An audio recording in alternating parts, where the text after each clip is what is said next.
ദൈവനാമത്തിന് മഹത്വമുണ്ടാകട്ടെ. വെളിപ്പാട് പുസ്തകം 5-ാം അധ്യായം 10-ാമത്തെ വാക്യമാണ് ഇന്ന് നമ്മൾ പഠനത്തിന് വിധേയമാക്കുന്നത്. ആ വാക്യം ഞാൻ വായിക്കുന്നു. ഞങ്ങളുടെ ദൈവത്തിന് അവരെ രാജ്യവും പുരോഹിതന്മാരും ആക്കിവെച്ചു. അവർ ഭൂമിയിൽ വാഴുന്നു എന്നൊരു പുതിയ പാട്ട് അവർ പാടുന്നു. ഈ വാക്യത്തിൽ പ്രധാനമായി 3 കാര്യമാണ് നമുക്ക് കാണുവാനായിട്ട് സാധിക്കുന്നത്. 1, അവരെ പുരോഹിതന്മാരാക്കി വെച്ചു. 2, രാജാക്കന്മാരാക്കി വെച്ചു. 3, പുതിയ പാട്ട് പാടുന്നു. ഈ വാക്യം ആരംഭിക്കുന്നത് അവരെ എന്ന് പറഞ്ഞുകൊണ്ടാണ്.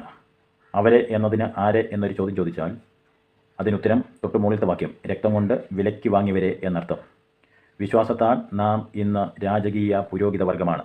1 പത്രോസ് 2:9, വെളിപ്പാട് 1:6. പഴയ നിയമപ്രകാരം ആലയത്തിൽ പ്രവേശിപ്പാൻ പുരോഹിതന്മാർക്ക് മാത്രമേ അധികാരമുള്ളൂ. പുരോഹിതൻ്റെ ശുശ്രൂഷ ആലയത്തിലാണ്. നമ്മുടെ ശരീരം ദൈവത്തിൻ്റെ ആലയമാണ്. 1 കൊരിന്ത്യർ 3:16, 6:19. ആലയത്തിൽ യാഗങ്ങൾ നടക്കണം. അങ്ങനെയാണെങ്കിൽ നമ്മുടെ ശരീരത്തിൽ നടക്കേണ്ട യാഗങ്ങൾ ഏതൊക്കെയാണ്? 1, റോമാലേഖനം 12:1, ശരീരത്തെ ജീവനുള്ള യാഗമായി സമർപ്പിക്കണം. 2, റോമാലേഖനം 12:1, ശരീരത്തെ വിശുദ്ധിയുള്ള യാഗമായി സമർപ്പിക്കണം. 3, റോമർ 12:1, ശരീരത്തെ ദൈവത്തിന് പ്രസാദമുള്ള യാഗമായി സമർപ്പിക്കണം. 4, എബ്രായലേഖനം 13:15, സ്വോത്രയാഗം അർപ്പിക്കണം. 5, എബ്രായലേഖനം 13:16, നന്മ എന്നൊരു യാഗം അർപ്പിക്കണം, നന്മ ചെയ്യുക. 6, എബ്രായലേഖനം 13:16, കൂട്ടായ്മ ആചരിക്കുക എന്ന യാഗം അർപ്പിക്കണം. അടുത്തതായി ഈ വാക്യത്തിൽ കാണുന്നത് രാജ്യവും ആക്കി വെച്ചു എന്നാണ്. ശരിയായ പരിഭാഷ രാജാക്കന്മാർ ആക്കി വെച്ചു എന്നുള്ളതാണ്. രാജവാഴ്ച ഇപ്പോൾ ഇല്ല, അത് സഹസ്രാബ്ദത്തിൽ മാത്രമേ ലഭിക്കുകയുള്ളൂ.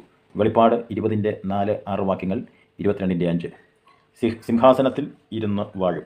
2 തിമോഥെയോസ് 2:11, ലൂക്കോസ് 22:30. അവർ വാഴും എന്ന് 4 ജീവികൾ പറയുമ്പോൾ ഞങ്ങൾ വാഴുന്നു എന്ന് 24 മൂപ്പന്മാർ.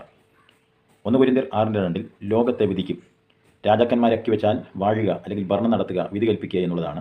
അങ്ങനെയാണെങ്കിൽ രാജാക്കന്മാർ ഭരിക്കുന്നത്, വാഴുന്നത് അല്ലെങ്കിൽ വിധിക്കുന്നത് എന്തിനെയാണ്? 1 കൊരിന്ത്യർ 6:2, ലോകത്തെ വിധിക്കും. 1 കൊരിന്ത്യർ 6:3, ദൂതന്മാരെ വിധിക്കും എന്ന് രേഖപ്പെടുത്തിയിട്ടുണ്ട്. ഒടുവിലായി ഈ വാക്യത്തിൽ കാണുന്നത് പുതിയ പാട്ട് പാടുന്നു.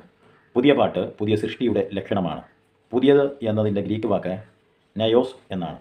ഒരുവൻ ക്രിസ്തുവിലായാൽ അവൻ പുതിയ സൃഷ്ടിയാകുന്നു. അവൻ പാടുന്ന പാട്ടും പുതിയതായിരിക്കും. പുതിയതിനെക്കുറിച്ചുള്ള കൂടുതലായിട്ടുള്ള വിവരണം നമ്മൾ വെളിപ്പാട് പുസ്തകം 2-ാം അധ്യായം 17-ാമത്തെ വാക്യത്തിൽ നിന്ന് പഠിച്ചിരുന്നു.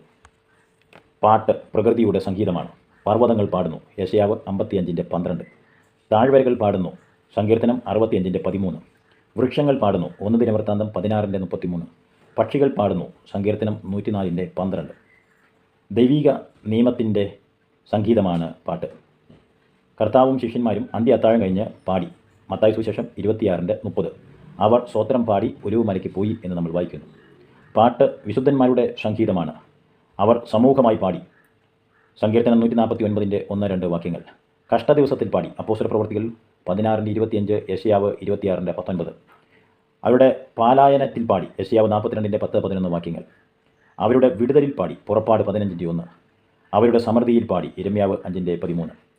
പാട്ട് ദൂതന്മാരുടെ സംഗീതമാണ്. പ്രഭാത നക്ഷത്രങ്ങൾ ഒന്നിച്ച് പാടി. ഇയ്യോബ് 38:6. യേശുവിൻ്റെ ജനനത്തിങ്കൽ ദൂതന്മാർ പാടി. ലൂക്കോസ് 2:13. കുഞ്ഞാടിന് മുമ്പാകെ അവർ പാടുന്നു. വെളിപ്പാട് 5:10-11 വാക്യങ്ങൾ. ഇന്ന് ഇവിടെ പാടുന്നവർ തുടർന്ന് നിത്യതയിലും പാടും എന്ന് നമുക്ക് കാണുന്നു. ലോകത്ത് ഏറ്റവും അധികം ആളുകൾ പാടുന്ന പാട്ട് ഏതാണ്? നമ്മൾ പഠിച്ചു വരുമ്പോൾ ഹാപ്പി ബർത്ത്ഡേ ടു യു എന്ന പാട്ടാണ് പാടുന്നത്. എന്നാൽ നിത്യതയിൽ ദൈവത്തോടൊപ്പം ആയിരിക്കുമ്പോൾ പുതിയ പാട്ട് പാടുവാൻ ദൈവം നമ്മെ സഹായിക്കുന്നു എന്നുള്ളതാണ് വെളിപ്പാട് പുസ്തകം 5:10 നിന്ന് നമുക്ക് കാണുവാനായിട്ട് സാധിക്കുന്നത്. നാളെ നമുക്ക് വെളിപ്പാട് 5:11 പഠനത്തിന് വിധേയമാക്കാം. Thank you so much.